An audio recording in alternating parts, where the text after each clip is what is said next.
जब इस लड़की ने अपने ही भाई को अपनी भाभी के साथ खुदाई करते हुए देखा तो उसकी हवस इतनी चरम पर पहुंच गई कि वह दिन रात अपने ही भाई के साथ अपनी प्यास बुझाने लगी।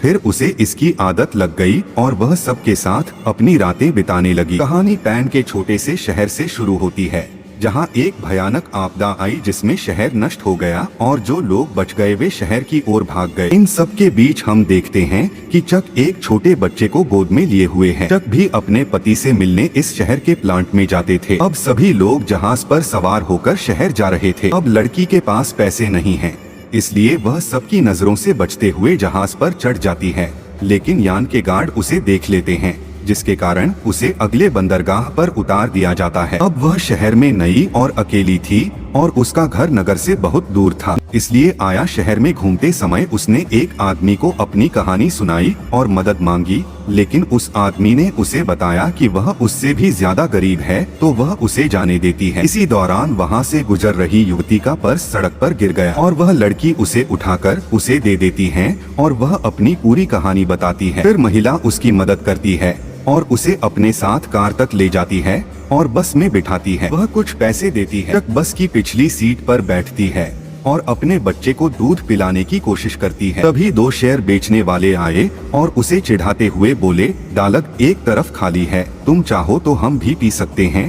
तभी रॉड नाम का एक आदमी आता है जिसके पास बंदूक है। दोनों उसकी बंदूक देखते हैं और एक पतली गली से निकल जाते हैं। चक ने बदले में उसे धन्यवाद दिया। फिर वह कंडक्टर को देखती है। वह उसे देखकर डरती है क्योंकि उसके पास पैसे तो थे, लेकिन टिकट खरीदने के लिए पर्याप्त नहीं थे। इसलिए वह रॉड से उसे कुछ पैसे देने के लिए कहती है और रॉड उसके लिए एक टिकट खरीदता है। अब बात करते करते वे दोनों अच्छे दोस्त बन गए थे। फिर रॉड उससे पूछता है कि वह सेगो क्यों जा रही है। फिर वह उसे बताती है कि जब मैं बच्ची थी तो कैसे मैंने अपनी आंखों के सामने एक देवदूत को देखा था। मेरे पिता की उनके घर के सामने ही मृत्यु हो गई, जिसके कारण वह असहाय थे और माँ यह सहन नहीं कर सकी, इसलिए उन्होंने गला घोंटकर आत्महत्या कर ली। उसके बाद हमारी मासी ने कुछ दिनों तक हमारी देखभाल की, लेकिन एक दिन मेरी मासी ने मेरे भाई को कुछ पैसों के लिए बेच दिया और कहा कि वह अब शहर चला गया है। रोक चक को एक सैंडविच और पानी की बोतल देता है और सैंडविच खाते समय चक कहती है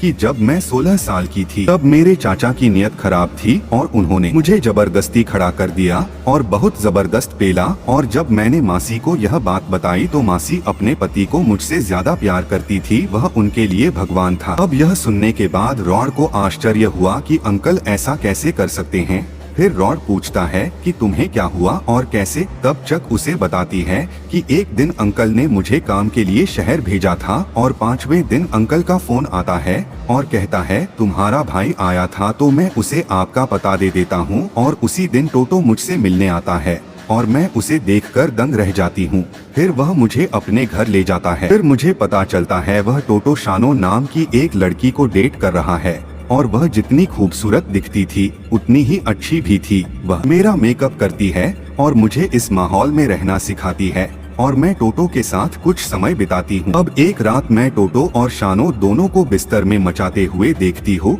और उन्हें देखकर मेरे अंदर भी जोर से आग लगना शुरू हो जाती है। जब मैं उसकी आवाज सुनती हूँ, जब मेरे बगीचे से पानी बहता है और मेरी नसें मजबूत हो जाती हैं, मुझे नहीं पता कि अब यह सुनकर तेज हथियार भी पागल हो जाता है।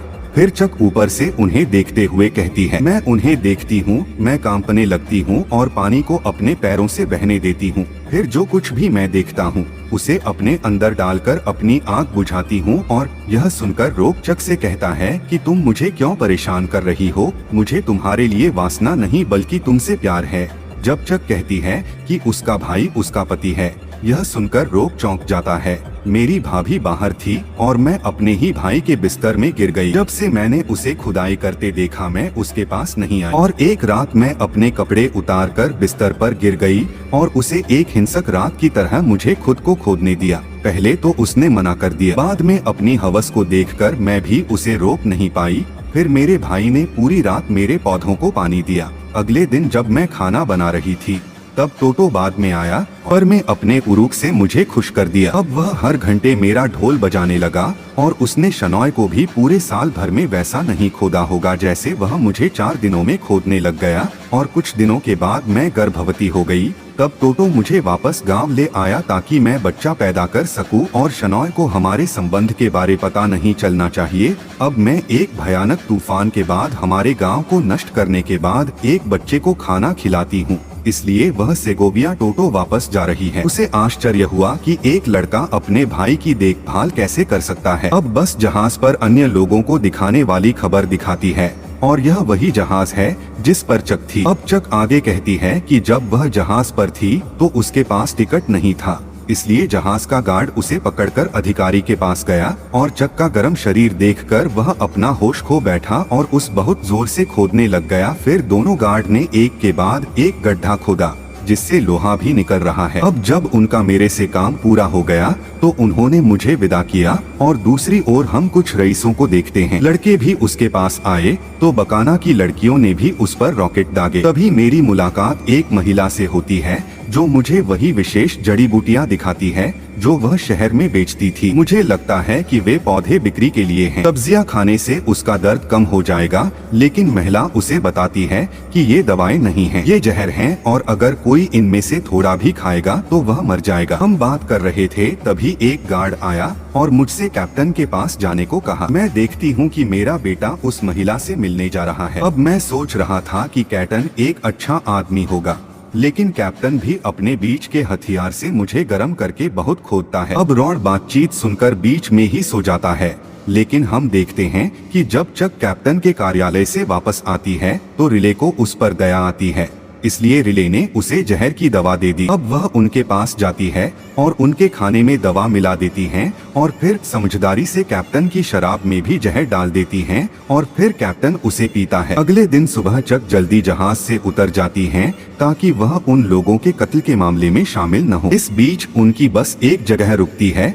जहां दोनों एक साथ डिनर करते हैं और फिर रोड उसे एक फोन देता है, इसलिए वह टोटो को फोन करती है ताकि वह घर जा सके, लेकिन वह फोन नहीं उठाता है और देर हो चुकी है, इसलिए रॉड उसे होटल में उसके साथ रहने के लिए कहता है और वह सहमत हो जाती है। अब जैसे ही वह अंदर आते हैं चक थकी होती हैं, इसीलिए वह नहाने जाती हैं और जब चक नहा रही होती है तो रॉड उसके गर्म बदन को देखकर प्रभावित हो जाता है और खुद को वाश में नहीं रख पाता और उसके पास चला जाता है। चक की भी शादी को काफी समय हो चुका था और अब वह अलग अलग लोगों के साथ गर्म होने का आनंद ले रही थी। अब किस के बाद चक को बहुत राहत मिली। अब दोनों ने पूरी रात एक दूसरे को गर्म किया। उस रात बाद में रॉड को उसकी पत्नी का फोन आता है और वह चुपचाप चला जाता है क्योंकि वह चक की गर्म गुफा का आनंद ले चुका था। आज सुबह होटल सुरक्षा ने चक को होटल खाली करने के लिए कहा और चक अपने बचे हुए पैसे लेकर चली गई। इस बीच रॉड घर जा रहा होता है,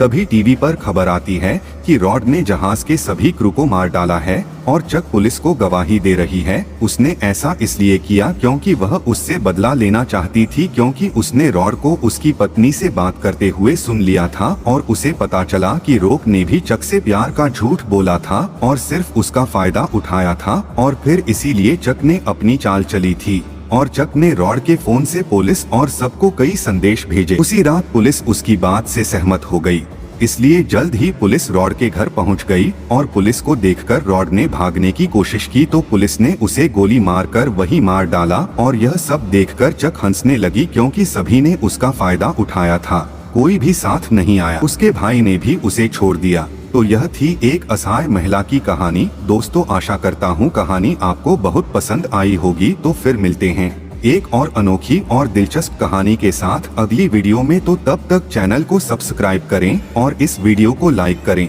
धन्यवाद।